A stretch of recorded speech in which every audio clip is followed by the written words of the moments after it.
Avec l'aide d'Akadosh Baruch Hu, le shiur d'aujourd'hui sera un peu différent des autres. Nous allons étudier ensemble, puisqu'on est au mois d'Elul. On va déjà goûter une première fois, puis on verra comment on réfléchit à ce texte. Nous allons étudier un texte du Rav Moshe Cordovero. Le Rav Moshe Cordovero était un des plus grands kabbalistes de l'histoire d'Israël.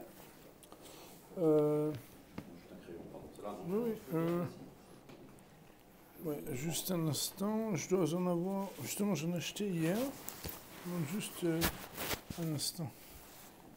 Voilà, je peux vous prêter celui-là déjà. Je peux vous prêter aussi un autre crayon ici. Si vous avez besoin d'un stylo aussi. Non? Ok. Rav Moshe Cordovero, donc, si ça vous intéresse, dans le petit livre rouge, David par exemple, il y a quelques mots sur sa biographie. À la deuxième moitié du livre, ce qu'on pourrait appeler être la page 66, vous ne l'avez pas tous. En quelques mots, Rav Moshe Cordovero, donc, il était un des kabbalistes de Cordoba, donc je crois qu'on dit en français Cordoue, mais je ne suis pas sûr, Cordoba, bon, en Espagne. Il était l'élève de Rabbi Yosef Karo, et il était celui qui a appris la Kabbale de Rav Shlomo bar Rabbi Moshe el-Kabetz. Donc celui qui a écrit l'Echadodi, donc fait cette fameuse phrase Sof Maaseh b'Machshavat Tehila. Il a écrit un livre qui s'appelle Pardes Rimonim, et il est de l'époque qui précède immédiatement le Reshit Chochma, le Rama de Pano, donc qui était un des plus grands kabbalistes italiens, et bien évidemment aussi du Harizal. Normalement, c'est des textes qu'on étudie avec des kabbalistes. Donc comme je ne suis pas un kabbaliste, qu'est-ce qu'on fait là-dedans? En fait, il a un livre qui s'appelle Tomer Déborah, le palmier de Déborah. Comme vous savez, Dvorah Anevia était une des prophétesses du Ham Israël.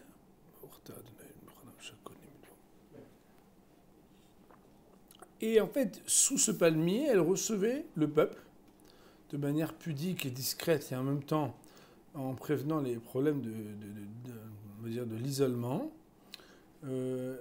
Est-ce que vous l'avez trouvé? Ah, vous l'avez. Non, mais c'est pas dans cette édition. J'ai une autre édition. Ici, en fait, il y a une espèce de petite description. Peut-être que je vous la photocopierai tout à l'heure pour vous dire en fait que l'emprunt de ce terme Tomer Dvorah, c'est juste qu'il y a des choses qui se révèlent et qui se disent de manière, on va dire, discrète. Tomer Dvorah, c'est un livre qui reprend le fameux Mikel Kamocha. Vous savez qu'on répète Hashem, Hashem, Kel Rachum Mechanun, Erech Apayim Verav Chesed Vemet, Nutzer Chesed Lalafim, Nutzer Mfesha Vechata Venake. Souvent on commence à se lever tôt, comme vous savez, hein, c'est un rythme à prendre. Je veux dire encore plus tôt, puisque c'est le début des Selihot. Et il y a la botte secrète du Ham Israël, c'est ces fameuses 13 attributs divins, par lesquels d'ailleurs la Gemara va dire, mais qui c'est qui a révélé ça? Le secret qui était celui des anges, et qu'en fait, quelque part, quand on va dire ça, Akadosh Baruch Hu craque. D'ailleurs, ça ressemble, j'avais dit une fois à mes élèves, filles, je leur avais dit, c'est comme si il y a un papa, quand il doit punir ses enfants, il dit, bon, mais sache que si tu me dis mon papa chéri d'amour que j'adore, je pourrai rien dire et c'est fini. Et ça, normalement, ça se révèle pas, quoi. Et quelque part, il y a la botte secrète du Ham Israël, il y a des tfilotes comme ça qui percent toutes les... Et en fait, en parallèle de Hashem, Hashem, Kel Rachum Mechanun dans la Torah, il y a des versets dans Micha, donc dans Michée, le prophète Michée, que nous disons le jour d'ailleurs de Tashlir, Rosh Hashanah, quand on fait le minag de Tashlir, on dit Kimi, Kel Kamocha, etc. Et on lit en araméen des choses très kabbalistiques. On parle du premier tikkun, deuxième tikkun, etc. On parle des midot.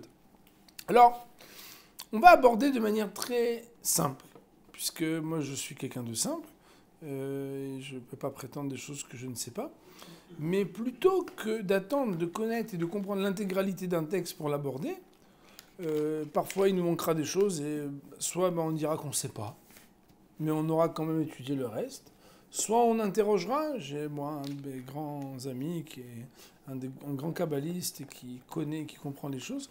Mais il y a tellement de choses qu'on peut comprendre et dont on peut tirer des grands enseignements qu'il me semblait dommage de ne pas goûter à ce livre ensemble, qui est un livre qui est très inspirant pour la période de Elul.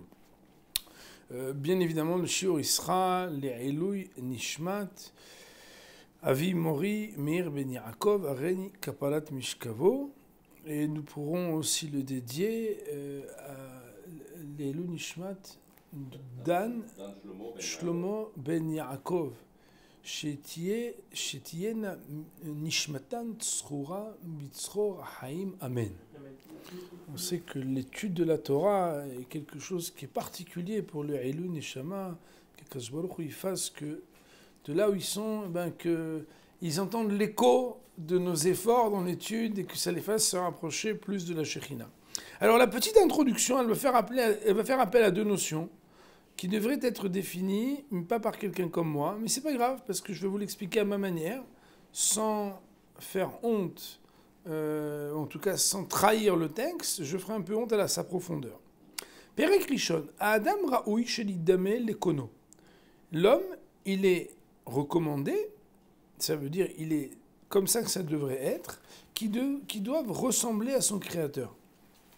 Comme vous le savez, dans le Rambam par exemple, dans les lois de Deot, on parle de la mitzvah de Ve'alachta bidrachav, tu devras marcher dans ses voies, verset duquel le Rambam nous dit, comme la Gemara d'ailleurs nous dit, on doit s'inspirer des attributs divins pour essayer de lui ressembler. Et alors on aura quelque chose du secret, on pourrait dire de la forme suprême, Tselem Udmut, de ce qui s'appelle Tselem Udmut. Tselem Udmut, c'est difficile pour nous de le traduire, mais on peut dire une chose. C'est que même si la définition de Tselem et de Dmut demanderait des introductions et des explications plus profondes, une chose est certaine, c'est que Betselem Elokim, ou Bedmut, c'est lorsqu'il y a de facettes différentes, quelque chose qui fait que je justifie que je suis quelque chose qui révèle Akadosh Baruch Hu dans ce monde. Car si jamais dans notre corps, on avait quelque chose qui ressemblait à la révélation divine, mais pas dans nos actions. Pourquoi mon rêve Rabotai? Je ne sais pas si vous avez déjà entendu parler. Il y a un verset qui dit « Mi besari heze Eloka » de ma chair, j'aurai la vision de Eloka. Eloka qui veut signifier ici Akadosh Baruch Hu. Et de là, nos Hachamim nous expliquent tout simplement que le corps humain, il révèle Akadosh Baruch Hu. Ça veut dire que le corps humain, dans sa complexité, d'ailleurs c'est passionnant quand on étudie des textes un peu profonds, de voir la correspondance entre le corps humain et sa coma, la manière avec laquelle on est structuré, pour des médecins ça va être encore plus passionnant, de voir combien ce corps peut révéler la manifestation d'Hachem dans ce monde. Au point que dans la Kabbale, par exemple, on va parler de Partsoufim, mais on va parler aussi de Af, Hotam, Ozen, P, on va parler des Se'arot, on va parler de toutes sortes de parties du corps, avec, comme vous le savez, un Adam qui a une coma, avec le Keter, Chokhma, Bina, etc., Hesed, Gvura, Tiferet, Netzach, Od, Yesod, Malchut, et on va comme ça définir une manière avec laquelle, par justement le spectre, on pourrait dire, de ce qu'est l'être humain, le corps de l'homme est révélant parce qu'il est la révélation de quelque chose d'Hachem. Rabotai, nous ne sommes pas des dieux, c'est pas ça qu'on est en train de dire, c'est qu'il y a quelque part, en fait, une volonté d'Hachem de se révéler. Pour pouvoir se révéler, il nous donne à nous les moyens d'être des capteurs qui sont adaptés à la révélation. Je me rappelle, quand j'étais jeune homme, on avait des CB. Les CB, c'était les fameux appareils, vous savez, qu'il y a dans les camions, des routiers avec des antennes et tout. C'était moins cher que le téléphone portable qui n'était pas illimité à l'époque. Et on pouvait parler avec des antennes plus grandes, plus petites antennes. Et il y avait des canaux où il y avait les policiers, il y avait des canaux où il y avait les routiers, il y avait des canaux où il y avait les jeunes. Et on parlait avec des CB, il y avait d'ailleurs des porteuses, puisque quand on a un signal plus fort, donc on prend la parole au-dessus des... Bon, en bataille, c'est... Je vous ramène des choses que... Qu'est-ce qu'on faisait quand on était jeune pour pouvoir parler gratuitement mais en définitive, si on n'était pas sur le même canal, on ne peut pas communiquer. Donc même si je veux dire un mot qui est très codé à un copain qui est de l'autre côté de la ville et qui a aussi... Il faut non seulement qu'il soit sur le même canal, qu'il ait une antenne, et aussi qui comprennent ce dont je vais parler, Akadosh Baruch Hu nous a créé un corps qui est adapté à ce qui peut être révélé. C'est la raison pour laquelle l'homme a été créé Betselem Elokim. Il y a quelque chose qui peut révéler et qui peut être révélé de Anagat Hashem, de la conduite et la révélation d'Hachem chez l'homme. Mais ce qui est très intéressant, c'est que si un homme il ressemble à Hachem avec son corps, mais pas dans ses pi'aoulot, mais pas dans ses actions, c'est comme si quelque part, Makhziv, Kazav, c'est le contraire de Mehamet. Au lieu d'authentifier, on pourrait dire qu'il discrédite la forme. On pourrait dire de lui, ah ouais, il a une belle forme, mais ses actions sont horribles. D'ailleurs, qu'est-ce qu'il y a de pire que quelqu'un qui d'apparence est un Eved Hashem qui sert à Kadosh Baruch Hu, et quand on le découvre, on se rend compte que le gars d'apparence, il est très religieux et dedans, oh il va voy. Ah Mavdil, mais de manière beaucoup plus générale, n'importe quel homme qui a un corps qui est à l'image d'Akadosh Baruch Hu, qui a quelque chose de Tselem et de Dmut Elokim, mais qui dans ses actions ne ressemble pas à Hashem, alors lui quelque part il déshonore la forme de son corps parce que Tsurana ou Ma'asim Ka'urim. Ka'ur veut dire quelque chose qui est dégoûtant, qui n'est pas bon. Car voilà que l'essentiel, j'oserais dire pour nous, à notre niveau, de ce qui s'appelle le Tselem et le Dmout suprême d'Hachem, ce sont ses actions. Pourquoi ? Parce que vous savez bien, mon Rav Rabotai, que dans les grandes introductions de l'étude de la Pnimiut, de l'étude de la Kabbalah, on nous apprend qu'on ne peut jamais parler de Atzmoto Yitbarach. On ne peut pas parler de l'essence d'Hachem. Parce que c'est quelque chose qui est imperceptible pour nous. De quoi on peut parler ? Les manifestations d'Hachem. La révélation de sa volonté. Dans ce monde, il y a plein de choses qui se font. C'est des manifestations d'Hachem. Donc en fait, nous, quand on parle d'Hachem, quand on dit Kel Rachum Vechanoun, tout ce qu'on peut dire, Gomel Hasadim Tovim, Kone Akol, toutes ces choses-là, c'est des choses que nous constatons, que nous percevons. Vous êtes d'accord ? Donc en fait, on est dans le monde de la perception. Et ce qui nous concerne à nous sont les actions et les révélations d'Hachem. Et alors, à quoi lui servirait-il à l'homme d'avoir quelque chose qui ressemble à la forme suprême, c'est-à-dire d'avoir un patron, dans le sens une référence première, d'avoir des membres qui ressemblent quelque chose à ce qui peut révéler d'Hachem, mais avec ses membres et ce corps, il ne fait pas les actions pour ressembler à son créateur. L'efficace, c'est pourquoi. Et cette introduction est formidable, mon Rav Rabotai. Ra'ouy shidamel pe'aulot haketer. L'homme doit essayer de ressembler pe'aulot haketer, aux actions de Keter. Alors, Keter, bien évidemment, comme vous le savez, c'est une des sphirotes. Moi, je ne peux pas rentrer dans des choses que je ne connais pas. Je peux juste vous dire quelque chose. C'est que Keter, ça veut dire Ratson. Le Keter, c'est ce qui précède Chokhma, Bina, etc. Avant toute chose dans la vie, il y a une volonté. Et au terme de cette volonté, normalement, qu'est-ce qui doit se faire quand on a Keter, Chokhma, Bina, etc. Tout en bas, qu'est-ce qu'il y a ? Il y a la Malchut. La Malchut, c'est la royauté. Mais comment est-ce qu'on rend quelqu'un roi ? Vous savez ? C'est parce qu'on montre par nos actions qu'il est roi. Notre vie à nous, c'est quoi, Moraï Verabotai ? C'est de faire en sorte que la volonté d'Hachem, c'est-à-dire le Keter, la couronne du roi, on la montre dans nos actions par la malchoute qu'on veut bien lui donner.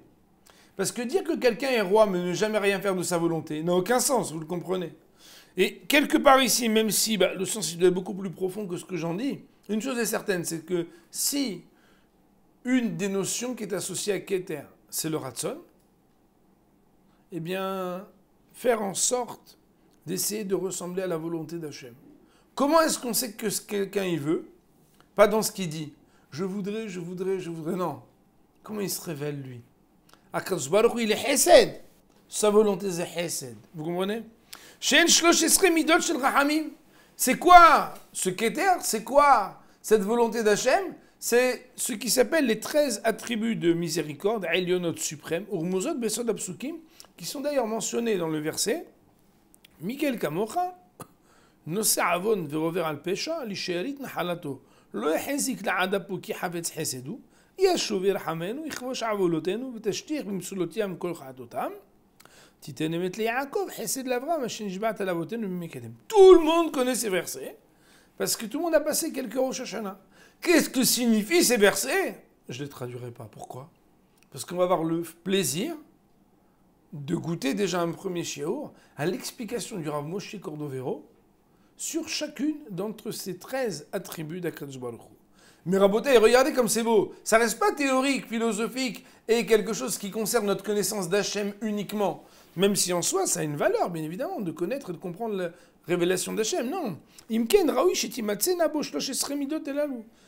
S'il en est ainsi, il faut que se trouve en nous, chez l'homme, timatse nabo, que se trouve en lui, donc en l'homme, shlosh esrei midot elalu. Est-ce qu'en toi, ces traits de caractère et ces attributs dont on va parler et que l'on va détailler et qui concernent Akadosh Baruch Hu, tu te préoccupes de ressembler à Akadosh Baruch Hu pour que toi aussi, tu sois concerné par cela.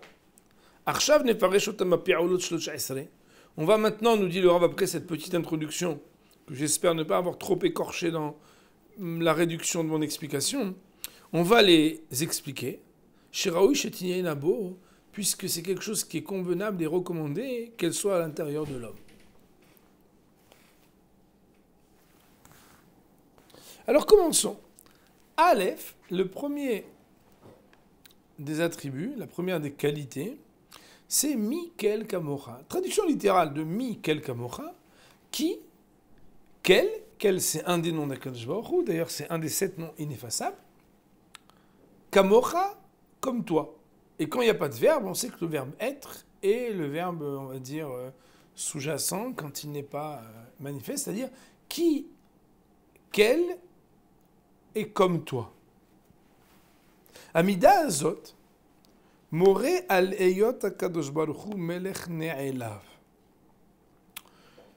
Ce trait de caractère, il enseigne sur ce qu'Akadosh baruch hu, il est, écoutez bien les mots, un roi ne'elav. Ne'elav, ça veut dire un roi qui a été offusqué. Comme l'expression de la Gemara qui dit « Ne'elavim ve'enam olvim » ceux qui ont été vexés mais qui ne vexent pas. Ceux qui ont été offusqués mais qui n'offusquent pas. Sovel ilvon, il supporte sa honte.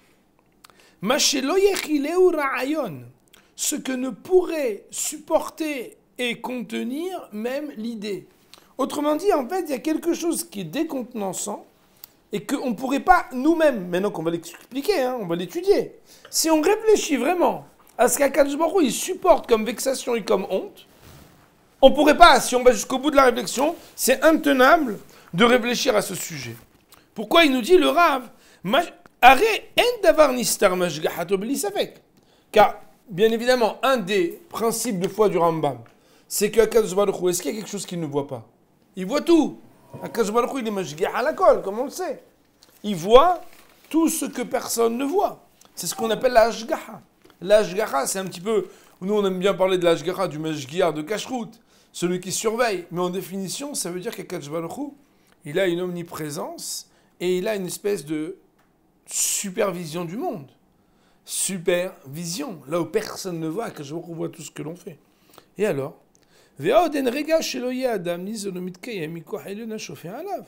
par ailleurs, nous savons bien un autre principe de foi. C'est quoi? C'est qu'Akadosh Baruch Hu, il n'y a pas un instant où l'homme n'est pas nourri et ne trouve pas sa pérennité par une force qui le maintient. Comme on le dit tous les jours, et on sait bien que si même un instant Halila Akadosh Baruch Hu ne nous donnait pas notre subsistance, notre respiration, notre vie, nous n'aurions plus rien, vous êtes d'accord? Donc concomitent ici deux choses, n'est-ce pas? Pour l'instant, dans ce système, on a deux choses qui sont vraies. C'est qu'Akadosh Baruch Hu, il est toujours au courant de tout ce que l'on fait, Rabotai. Et deuxièmement, Akadosh Baruch Hu, il n'y a pas un instant où l'homme n'est pas nourri par la bonté d'Hachem. Chauffer, c'est la profusion. Et donc le shefa, cette profusion qui est dispensée à l'homme, elle est à chaque instant. Ve'are, et voilà que, et là les problèmes commencent, timtsa sheme'olam lo hata adam negdo, tu vas trouver que jamais un homme n'a pas fauté contre Hachem, chez lo ou be'oto arega mamash, qu'au même moment, véritablement, Shofer Alav Akadosh Baruch Hu est en train de lui diffuser, de lui profuser Shefa Kiyumo, de l'abondance pour sa pérennité, utnoat varav, et nourrir même le mouvement de ses actions. Autrement dit, le gars il est en train de faire une avera, à ce moment-là, Akadosh Baruch Hu le voit, oui. Akadosh Baruch Hu lui donne la subsistance, oui. Il lui donne la force de faire cette avera, oui. Au même moment, mon Rav Rabotai. Question philosophique qui est terrible, si on réfléchit. Il dit le Rav, si on te dit, mais d'où te vient la force de faire cette avera, de manger ce morceau de choses non cachères? Qui te donne cette force physique, cette subsistance? Est-ce que c'est quelqu'un qui ne te voit pas? Est-ce qu'il ne te le donne pas?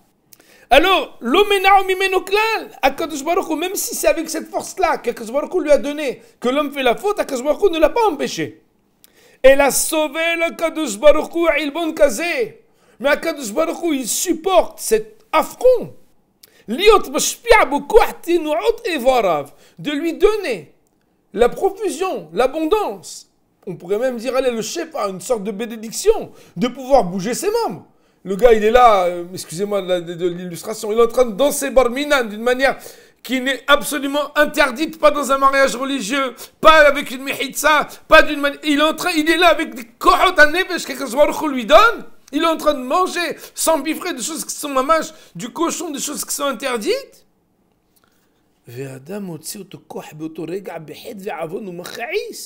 Cette force qu'Akadosh Baruch Hu lui donne, l'homme, il le sort, ce koach, cette force, au même instant où Hachem le lui donne, par des fautes, et il énerve. Et Akadosh Baruch Hu sauve.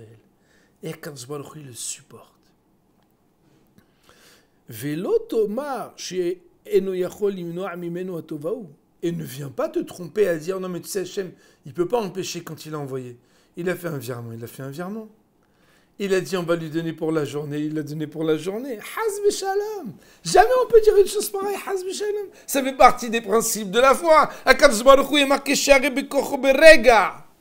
Car voilà que il a la force, Akadosh Baruch Hu, en un instant, qu'émemre, au moment, le temps de le dire, le temps de dire ce qu'on est en train de dire, il pourrait assécher ses mains et ses pieds à cette personne.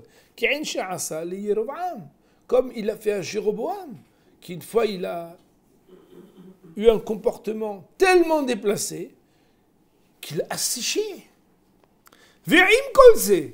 Et malgré tout, sous-entendu Akadosh Baruch Hu kol yachol, il lui donne la force, il lui donne les kohot, il lui donne l'énergie, il lui donne l'appétit, il lui donne tout ce que tu veux. Cette personne a fait des averot, Akadosh Baruch Hu le voit, il a donné la kohot. Shakoh biyad al-hazir, koh nishba'u. Akadosh Baruch Hu, il aurait pu reprendre tout de suite la force. Et qu'il aurait même dû peut-être lui dire, puisque je vois que tu te comportes mal contre moi, là. Je vois que tu fais le contraire de ma volonté. Approvisionne-toi alors pour fauter de ce qui t'appartient à toi, pas de ce que moi je te donne. Bref, Rabotai, ça veut dire, t'as plus rien, quoi. Tu fais des amelot, bon il est autre.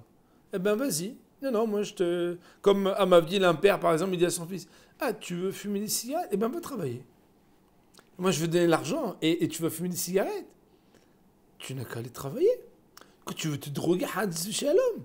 Et avec mon compte en banque et ma carte bleue, tu vas faire averot. Mais ça va pas. Bon, irai au travail, va te lever très tôt, va te fatiguer. Tu plaisantes. L'homme y pénéze mana'tu vomina adam. Velo saval elbon. Akadosh Baruch Hu, c'est pas pour autant qu'il a empêché sa bonté de l'homme et qu'il n'a pas supporté cet affront et cette vexation. Écoutez comme c'est profond. Parce qu'en fait, vous savez, moi, ce que j'aime dans ces sfarim, c'est que c'est simple et c'est profond.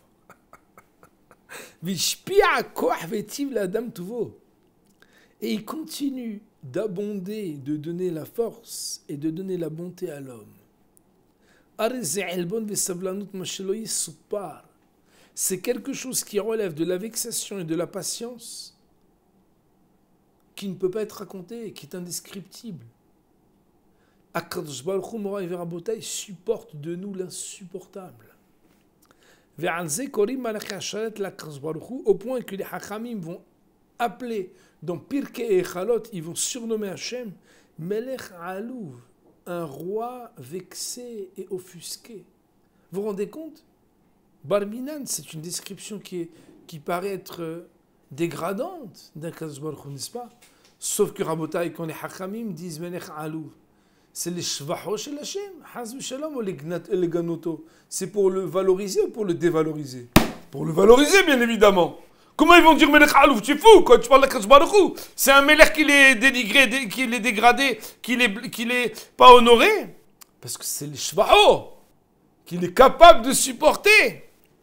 Vaïnu Omro, c'est ça qu'on dit Mikel Kamocha. Mikel Kamocha, Ata quel? Toi tu es quel? Que c'est un nom qui est Baal Hesed Amitiv. Quel, c'est un nom de Baal Hesed. Mais quel, c'est aussi Baal Koach. Il est celui qui est bon et aussi celui qui est fort. L'inakem velesof et shelcha, de ne pas se venger et de pouvoir recueillir et prendre ce qui est à toi. Im kolzat at sovel vene'alav ad yeshuv b'tshuva. Malgré tout cela, toi, quand tu supportes et tu es même vexé jusqu'à ce que l'homme y revienne par la teshuva. Arezou, on va en parler, on va d'abord terminer espérer qu'après on va en discuter un peu. Arezou midash tzarich leitnaegba. Voilà un trait de caractère qui doit être pour nous un phare, qu'on doit essayer de ressembler à Kadosh Baruch Hu, et qu'on doit être capable nous aussi de se conduire de la sorte. Retsoni, qu'est-ce que je veux dire par là? Asavlanout, avoir la patience. Ah, Kadosh Baruch Hu, il est patient avec toi. Votre deuil, il est patient avec toi. Avec chacun, il est patient. Et toi, tu es patient avec qui? Toi, c'est dans la vidéo, c'est à moi que je parle. Et toi, tu es patient avec qui? Et malgré le fait qu'il est offusqué et vexé, vexé pas dans le sens, ça veut dire mamash, il y a de l'effronterie, blessé, à un niveau tellement grand, il va quand même pas arrêter de donner à celui qu'il aime, à celui de qui il est proche. Faudrait qu'on en discute un peu, mon révérend Botaï. Une fois, Raveman, il a raconté un midrash. Je ne sais pas où il est ce midrash. Et la vérité, qu'il soit écrit ou pas ce midrash, je l'ai trouvé extraordinaire.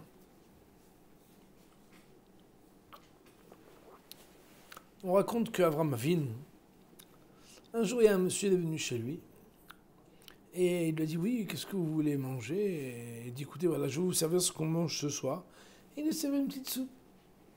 Alors le gars, il dit, excusez-moi, mais nous, là, c'est très gentil, mais nous, on ne mange pas de la soupe. Ah, il dit, ok. Alors, et bon, il retourne à la cuisine et il revient avec un petit poisson. Il dit, voilà, un petit poisson.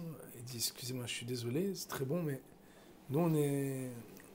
Le poisson, c'est pas... on attend un peu plus, quoi.